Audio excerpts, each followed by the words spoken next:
Wekî gelek bajarên mezin, li Amedê jî hejmara navendên dan û standinê roj bi roj zêdetir dibin. Li bajêr di 27 Gulanê de navendeke nû dê vebe. Şimdi 27'sinde açacağımız alışveriş merkezi 4. alışveriş merkezi olacak gerçek manada.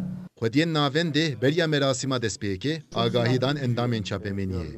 Yatırıma mezine, memleketime baş yani 1500 kişi İslam sahası çekirin. 1500 هم انسان البدري بشغله بخدي نان خدي معاش مال اخو القدي خد قرار راح مزكه 1500 هم بشغله اما 1500 هم قديوي جناوي قانوني وقت حسابك ابيات كده 1000 انسان جبي ABM Ji bo navendan û 100 milyon euro sermaye hatdanên.